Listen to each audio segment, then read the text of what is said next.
Hey, welcome to 12 Tone. As you watch this, I'm spending time with my family for Thanksgiving, but that's no excuse not to do another Q&A. This time we've got Ali Matu from the Psych Show here to ask the questions. Hi everyone. Alright, let's get started. Ophir Stroa asked, how should one evaluate the quality of their own work? This may sound obvious, but the biggest question is just, do you like it? Seriously, take a step back, forget that you wrote it. If this song came on the radio, would you change the channel? Or, on the other side, would you feel compelled to track it down to listen again? Because that's usually the measure of a successful song. But you can't stop there, you've got to dive into the individual parts. Is the bass doing the right thing? Does the chorus have enough lift? Get as detailed as you can and figure out which pieces are working and which ones aren't. Identifying specific problems is how you learn to avoid them in the future, but unfortunately there's no formula for it. You just need to practice. One thing to watch out for though is repetition. When you go back to a previous section, are you just copying and pasting the arrangement? Is there anything besides the lyrics that's different? If not, it's probably worth experimenting with. Whether it's a background line or a beat drop, odds are there's something more you could do to really make that section pop. Next question. Eric Early asked, if you could learn any instrument instantly,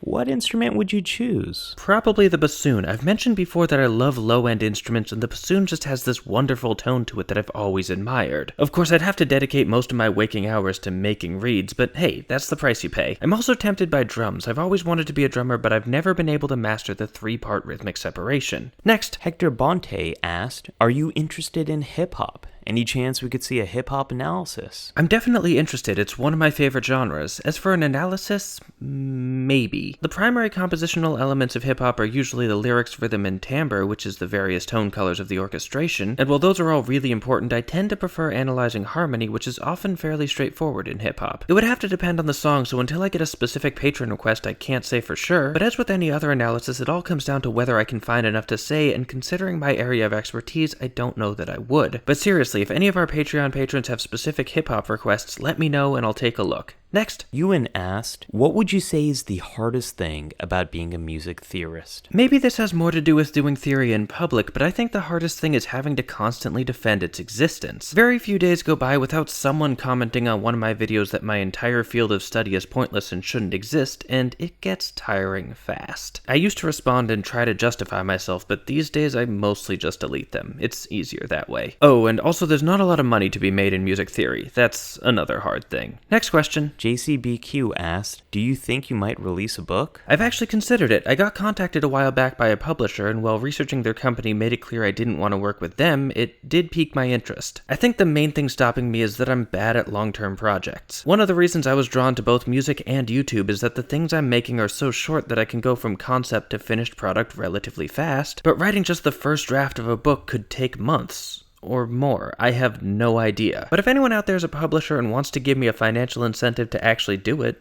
please get in touch. Next question. Dave Conway asked, does rhythm resolve in a similar way that chords do? Yeah, I'd say there's an analogy there. How many times have you heard something like this?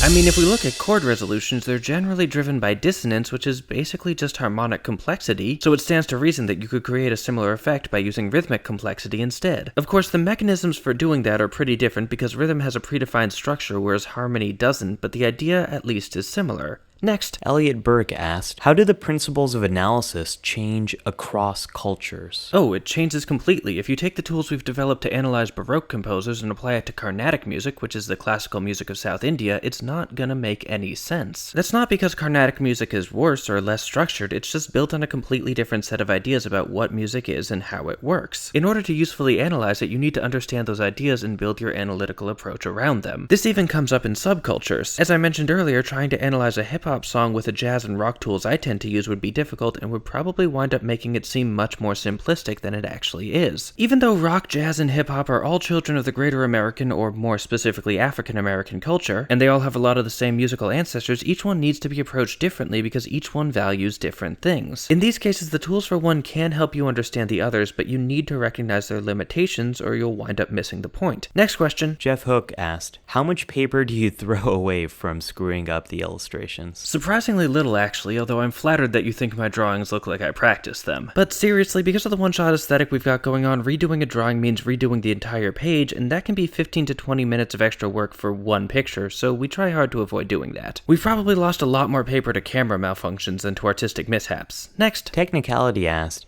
If you could make one change to our education system, what would it be?